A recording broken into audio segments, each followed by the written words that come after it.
करवाएंगे ना कि डेमोक्रेसी होती क्या है।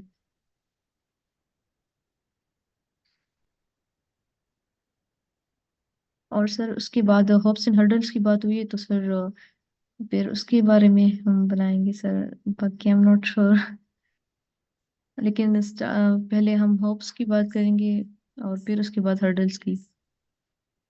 हम्म।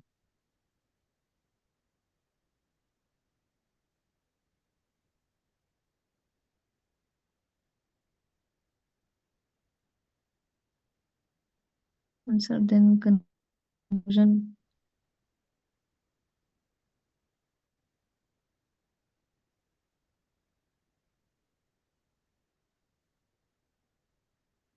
जी, हाउ टू एड्रेस।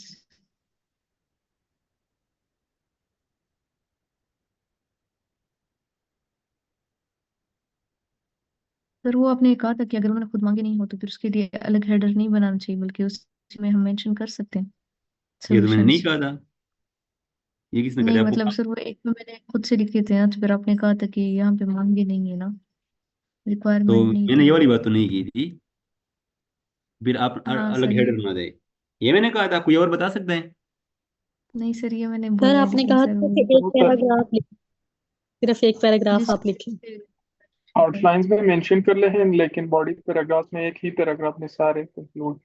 जी जी, मैंने ये कहा था कि इन केस, अब देखो जो हर्डल्स है ना, हर्डल्स ये इशू है ना, इशू है।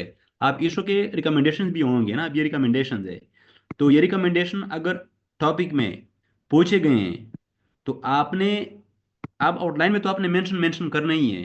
लेकिन अगर वो रिकमेंडेशन टॉपिक में पूछे गए हैं तो उस पर अलग अलग पैराग्राफ होंगे। अगर नहीं पूछे हैं, जैसे कि ये वाला टॉपिक है, तो अपना आउटलाइन में लिखना है, लेकिन बॉडी पैराग्राफ में उस पर एक ही पैराग्राफ लिखना है सिर्फ। ये कहा था। अच्छा, फिलहाल ना ये एक सिंपल बिल्कुल प्लेन आउटलाइंस मैंने ड्रा इसलिए किया कि आपको पता चले कि ये जितने भी है ये इसको कहते हैं हेडर्स। ये सारे हेडर्स है, सिर्फ ये बात बताने के लिए कि ये हेडर्स है, ताकि कोई कंफ्यूजन ना हो।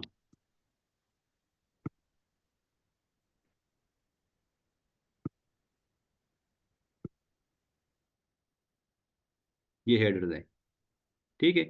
आप उसके अंदर, आप होप्स एंड, आप होप्स है ना, तो फॉर एग्जांपल मैं होप्स के, जाहिर बात है मैं ये कितने पॉइंट्स लिखूंगा इस पे? 7 पॉइंट्स लिखूंगा फॉर एग्जांपल। इधर भी 7 लिखूंगा, इधर चूंकि उधर टॉपिक में नहीं बताया हुआ है रिकमेंडेशन का, तो इधर ये मैं 1 पैराग्राफ लिखूंगा, ठीक है। सो ये जो 7 आर्गुमेंट्स है, 3.1, आप फॉर एग्जांपल मैं कहूँगा कि hopes of democracy in Pakistan. अगर मैं कहूँ कि youth activism is one of the,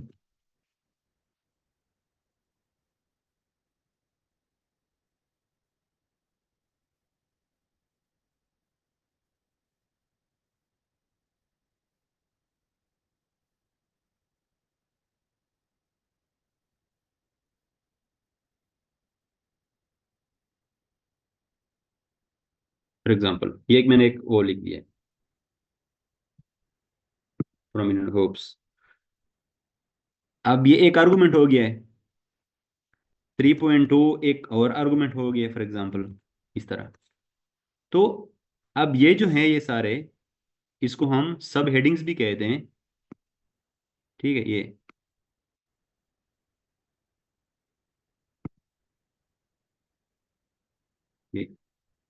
ये सब हेडिंग्स भी है, क्योंकि बाद में हमें ये बार बार हमारे सामने ये वाला टॉपिक मैं बताया करूंगा, और आपको फिर पता हो, वो आप एक्सप्लेन करने की जरूरत फिर ना पड़े कि ये क्या है, ये सब हेडर्स है, ये आपको पता हो फिर।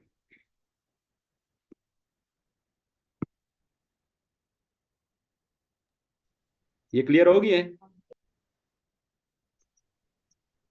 सर टोटल पैराग्राफ कितने होने चाहिए कैसे के अंदर? देखिए, एक डिस्क्रिप्टिव पैराग्राफ में मैं समझता हूँ कि कोई 14 to 17 आर्गुमेंट वो होने चाहिए, 14 to 18 पैराग्राफ होने चाहिए। ठीक है, ओके सर। ये चले, ये हो गया। अब हम वापस चलते हैं, टेक्निकल एस्पेक्ट। ये जो technical aspect of writing in outline है उस पे हम बात करते हैं कि टेक्निकल एस्पेक्ट का क्या मतलब है, जब आउटलाइन में टेक्निकल एस्पेक्ट्स कहाँ से आते हैं। तो ये मैसेजेस आए हुए हैं, अस्सलाम वालेकुम, वालेकुम सलाम, सूफिया गुल, फरिया आवाज़ आ रही है बिल्कुल। फरिया अभी आपको आवाज़ आ रही है? यस सर, अब आ रही है। अच्छा गुड। मुदस्सिर है, आउटलाइन में इंट्रो लिखा हुआ है, क्या ये ठीक है? आउटलाइन में इंट्रोडक्शन लिखना है, सिर्फ INTRODUTION लिखना है, उसके नीचे सिर्फ थीसिस स्टेटमेंट लिखना है, 1.5 साल। Raunak okay okay, nation can progress through democracy, सही है ओके मुदस्सिर। सो ये चीज़ें हैं, ठीक है। अच्छा, अब हम ना टेक्निकल एस्पेक्ट की बात करते हैं। टेक्निकल एस्पेक्ट क्या होते हैं? राइट, इसका मतलब ये है कि आपने कौन से पेन यूज करने हैं, ठीक है, और जो आपने न्यूमेरिकल्स देने हैं, जो आपने न्यूमेरिकल्स देने हैं वो क्या क्या देने हैं। कुछ लोग ABC देते हैं, कुछ भी इसमें गलत नहीं है, लेकिन मैं समझता हूँ कि एक ऑर्गेनाइज्ड आउटलाइन वो होता है कि उसमें हेडर्स जो है वो कैसे हों, सब हेडर्स कैसे हों, और फिर सब हेडर्स के अंदर अगर आपने कोई फैक्ट्स एंड फिगर देना हो तो वो कैसे हो, मैं आपको बताऊंगा, ठीक है। अब फॉर एग्जांपल, अच्छा point number 1, right the headers with blue marker. Yes, आपने ब्लू मार्कर से लिखना है। ये बहुत छोटी छोटी बातें हैं, ठीक है, बच्चों वाली, लेकिन ये बहुत मैटर करती हैं। आप लोग बच्चे ही हो ना, और कौन। सो ये मार्कर मार्कर से यूज की, जिसके जैसे कि इधर ना इंट्रोडक्शन है, फिर अंडरस्टैंडिंग, ये चीज़ है, ABCD, ये सारे मार्कर से लिखे हुए हैं, तो आपने ये मार्कर से लिखना है, ठीक है, पहली बात। दूसरी बात, राइट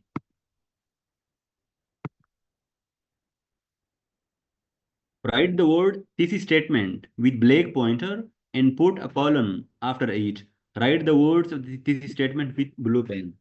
मैं बताता हूँ ये क्या मैंने बताया है, इतना तमहीद बंद है मैंने, इसका क्या मतलब है। इसका मतलब ये है कि फॉर एग्जांपल इधर जो अभी हमने प्रैक्टिस किया, ये आप जनाब, ये इंट्रोडक्शन मैंने लिख दिया है, इधर मैं लिखूंगा, ये आपने अपने साथ नोट करना है, ये बहुत इंपॉर्टेंट चीज़ है, थीसिस स्टेटमेंट कॉलन, ठीक है। इधर आपने जो थी स्टेटमेंट होगा जिस पे हम नेक्स्ट क्लास में बात करेंगे, वो अपने पूरा थी स्टेटमेंट इधर लिखना है।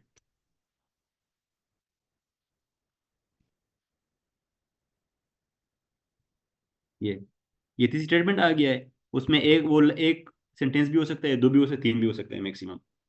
इसका मतलब ये है, समझ आ गया, कोई कंफ्यूजन तो नहीं है फिलहाल? No sir. अच्छा, ये लिखना है आपने, give numeric numbers to the headers. बिल्कुल, जो न्यूमेरिक नंबर है 1 to 3 है वो अपने हेडर्स को देने हैं, ठीक है, हेडर्स को, जैसे कि मैंने इधर दिए है हेडर्स।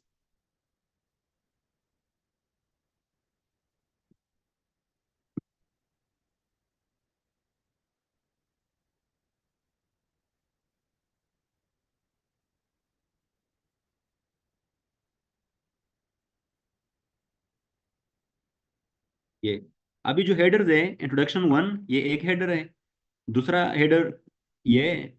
आपने 1 to 3 ये देने इनको, ठीक है, 1 to 3 लोग ABC देते हैं लेकिन वो ज्यादा ऑर्गेनाइज नहीं होते, ठीक है। उसका 1 to 3 का फायदा फिर यही है कि जो सब हेडिंग्स है, जो आर्गुमेंट्स है, उनको आप 3.1 3.2 दे सकते हो, तो एग्जामिनर को पता चल जाता है, आसानी हो जाती है उनके लिए। तो चलो, ये सारे होप्स की बात हो रही है, आप 3 पे होप्स है ना, तो नीचे सारे आर्गुमेंट्स है वो होप्स के बारे में होंगे, तो इसलिए आप इसको 3.1 3.2 दे दें, ठीक है।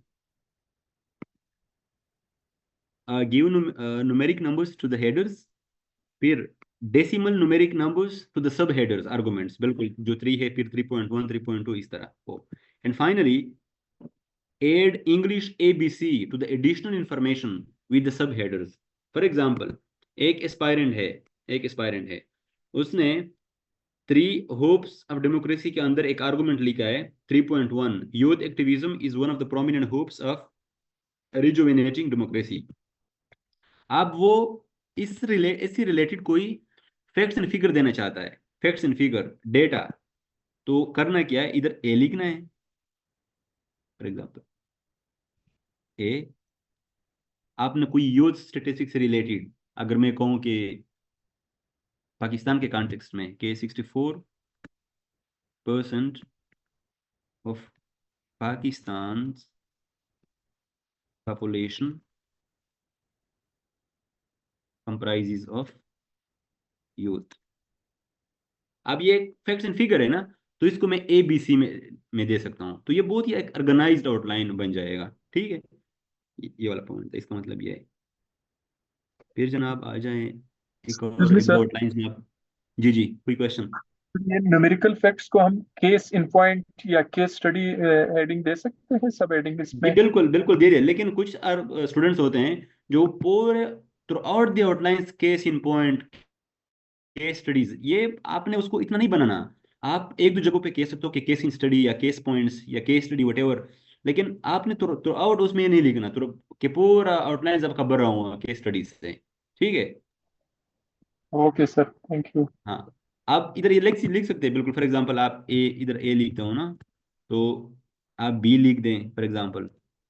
फिर आप इधर केस स्टडी लिख दें, case study colon Australia for example, Australia Bradley, कुछ भी लिख सकते हो इधर।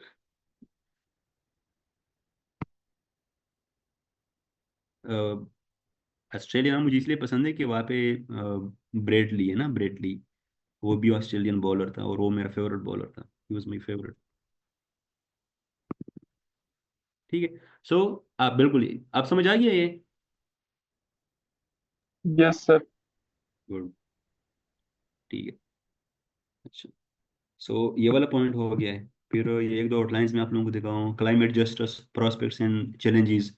ये मेरे अपने मॉक वो पेपर्स ने मैंने जो दिए थे, इंट्रोडक्शन है, फिर जितनी स्टेटमेंट होना चाहिए था, फिर ये 2 हैं 3 हैं। ये देख ले, आपको एग्जैक्टली जो मैंने उधर लिखा हुआ है ये सारी चीजें इधर आपको प्रैक्टिकली नजर आ जाएगी। ठीक है। आप ये 4 पे आ जाए ना, 4 पे challenges to the realisation of climate justice. फिर ये 4 है ना, तो फिर 4.1 एक आर्गुमेंट है, the effective lobbying by the fossil fuel industries. आप इसके नीचे अगर मैंने कोई फैक्ट्स एंड फिगर देना है तो मैंने ए बी लिखा हुआ है, ए बी। ठीक है, ये तो वो फैक्ट्स एंड फिगर वाला ये सीन है। ठीक है। सर ये अगर हर सब हेडिंग्स के लिए आपके पास फैक्ट्स ना हो? तो फिर बिल्कुल ना लिखे, अगर आपके पास फैक्ट्स ना हो ना तो फिर इधर ना लिखे आउटलाइन में।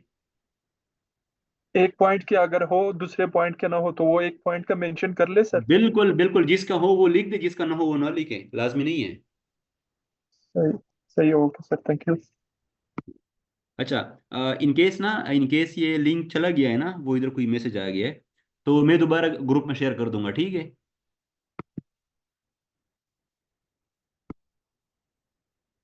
मैं ग्रुप में शेयर कर दूंगा, सही है। दोबारा एक और लिंक जनरेट कर दूंगा। अच्छा, किसी और का कोई क्वेश्चन है?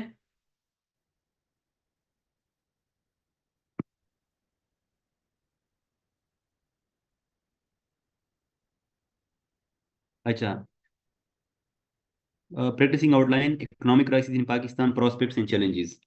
ये वैसे मैंने ट्राई की है, आप लोगों के लिए ड्रा की है कि अगर ये वाला टॉपिक आ गया, बिल्कुल सिंपल टॉपिक से मैंने शुरू किया है, सिंपल टॉपिक से। Economic crisis in Pakistan prospects and challenges, ये बिल्कुल आपने टॉप पे ये लिखना है, फिर नीचे आउटलाइन लिख दें। ठीक है, और इसके बाद 1 से शुरू कर दें। इंट्रोडक्शन, तीसरी स्टेटमेंट। ठीक है, तीसरी स्टेटमेंट लिख दे इंट्रोडक्शन के नीचे।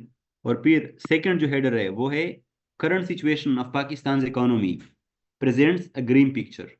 बिल्कुल, तो आपने जो पाकिस्तान की इकोनॉमी से रिलेटेड जो भी फैक्ट्स एंड फिगर्स है वो लिखना है, एक पैराग्राफ इस पे लिखना है। थर्ड पैराग्राफ से आपने फिर शुरू करना है, some prospects of economic growth that guarantees economic stability in Pakistan. क्योंकि प्रोस्पेक्ट्स की बात हम करते हैं ना, इकोनॉमिक क्राइसिस इन पाकिस्तान है, तो इसके हम प्रोस्पेक्ट्स की बात करते हैं कि क्या ये इकोनॉमिक क्राइसिस, इसे कोई सोल्यूशन है या नहीं है। तो वो सोल्यूशन जो है उसकी तरफ इशारा है इसमें थर्ड में, कि some prospects of economic growth that guarantees economic stability in Pakistan. तो हम 3.1 एक प्रोस्पेक्ट लिखेंगे, 3.2 में एक दूसरा प्रोस्पेक्ट लिखेंगे, ये 3, 4, 5, 6, 7 ये चीज़ें लिखेंगे, ठीक है। और इसके डिटेल में मैं इसलिए नहीं जा रहा क्योंकि हमने वैसे भी आज सिर्फ आउटलाइंस के जो टेक्निकलिटीज है वो पढ़ने। ये कर अब इसमें मैं अगर 7 to 8 आर्गूमेंट्स लिख लो ना, तो फिर इसके बाद मैंने आना है कि इस पे major challenges for Pakistan to attain economic stability. वो कौन कौन से चैलेंजेस है जिसकी वजह से ये मुश्किल है कि हम इकोनॉमिक स्टेबिलिटी की तरफ जाएं, क्योंकि टॉपिक में पूछा गया है प्रोस्पेक्ट्स एंड चैलेंजेस। तो वो चैलेंजेस में लिखूंगा 4, फिर 4.1, 2, 3, 4 इस तरह। 6 to 7 में लिख लूंगा, ठीक है, 6 to 7, चलो 8 कुछ ज़्यादा ही हो जाएगा। और फिर सम pragmatic measures to address the challenges faced by Pakistan in attaining economic stability। अच्छा, एक काम और, ये लास्ट पॉइंट अगर आप लोग जहन में रख ले तो बड़ी बात है कि कुछ स्टूडेंट्स होते हैं, कुछ एस्पायरेंट्स होते हैं कि वो, और बड़े सीनियर एस्पायरेंट्स होते हैं, मतलब 3-4 साल उन्होंने पढ़ा होता है, वो सिंपल सिर्फ ये लिखते हैं सम प्रोस्पेक्ट्स, ये सिर्फ प्रोस्पेक्ट्स लिख लेते हैं। नहीं, आपने पूरा टॉपिक एक्सप्लेन करना है सब हेडर्स में। इधर क्या टॉपिक पढ़ ले, इकोनॉमिक क्राइसिस इन पाकिस्तान है ना, प्रोस्पेक्ट्स एंड चैलेंजेस है, आप कुछ चीजें यहाँ पे क्लियर हो जाती है हमारे सामने कि इकोनॉमी की बात नहीं हो रही, वही इकोनॉमिक क्राइसिस की बात हो रही है। अच्छा, economic crisis in the world की बात नहीं हो रही, economic crisis in the context of Pakistan की बात हो रही है। और फिर उसमें प्रोस्पेक्ट्स एंड चैलेंजेस, तो इधर से जो सब हेडर 3 है ये पूरा एक्सप्लेन होना चाहिए कि भाई some prospects of economic growth that guarantees economic stability in Pakistan, कौन कौन से प्रोस्पेक्ट्स हैं, ठीक है। और ये सिर्फ इधर मेजर चैलेंजेस नहीं लिखनी, major challenges for Pakistan to attain economic stability आपने पूरा एक्सप्लेन करना है। और फिर सम प्रैग्मेटिक मेजर्स, आप इधर सिर्फ रिकमेंडेशन नहीं लिखने, थोड़ा एक्सप्लेन कर दे अपने headers. Some pragmatic measures to attain to address the challenges face by Pakistan in attaining economic stability, बिल्कुल जो ऊपर चैलेंजेस है ये मैंने यही इधर लिंक किया हुआ है, उनके वर्डिंग्स उठा कर नीचे मैंने रख दिए हुए ताकि लिंकेजेस कोहेरेंस आ जाए, लिंक आ जाए एक हेडिंग का दूसरे हेडिंग के बीच में। तो इधर मैं 3-4 रिकमेंडेशन लिख लूंगा, और because recommendation are not asked clearly in the topic, so I have to write only 1 paragraph on this और देन कंक्लूजन। समझ आ गया है? Excuse me sir. जी। सर ये थर्ड मेन हेडिंग में अगर हम प्रोस्पेक्ट्स की बात कर लें तो some prospects of economic crisis in Pakistan heading बना सकते हैं rather than to economic growth. देखिए, ये जरूरी नहीं कि जो हेडिंग जो वर्डिंग मैंने चुने एग्जैक्टली ये वर्डिंग आप लोग यूज करें, लेकिन उसका सेंस खराब ना हो, उसका सेंस वो खराब ना हो। एक्चुअली वो कॉन्टेक्स्ट टॉपिक में जो है इकोनॉमिक क्राइसिस इन पाकिस्तान, तो हम सम जी, prospects of economic crisis in Pakistan लिख सकते हैं। नहीं नहीं, वो तो फिर गलत हो जाएगा ना। देखो, प्रोस्पेक्ट्स ऑफ इकोनॉमिक क्राइसिस का मतलब ये है कि आप चाहते हो कि पाकिस्तान में इकोनॉमिक क्राइसिस आ जाए, और आप उसके लिए सिर्फ अपॉर्चुनिटीज बता रहे हो कि ये अपॉर्चुनिटी भी है, ये भी है। मतलब आप प्रोस्पेक्ट्स क्या है, ये एक पॉजिटिव टर्म है, इकोनॉमिक क्राइसिस एक नेगेटिव टर्म है। तो आपने ये देखना है कि आप कहीं गलत मैसेज तो नहीं दे रहे हो ना सब हेडर्स में। अगर इस तरह कर प्रोस्पेक्ट्स का मतलब यही है कि इकोनॉमिक क्राइसिस तो है पाकिस्तान में, आप इस इकोनॉमिक क्राइसिस से कैसे पाकिस्तान निकल सकते हैं, वो कौन कौन से इंडिकेशंस है, कौन कौन से होप्स है। तो फिर सर इसमें रिकमेंडेशंस की तो फिर कोई जरूरत नहीं है, प्रोस्पेक्ट्स वही सॉल्यूशंस बता रहे हैं ऑलरेडी।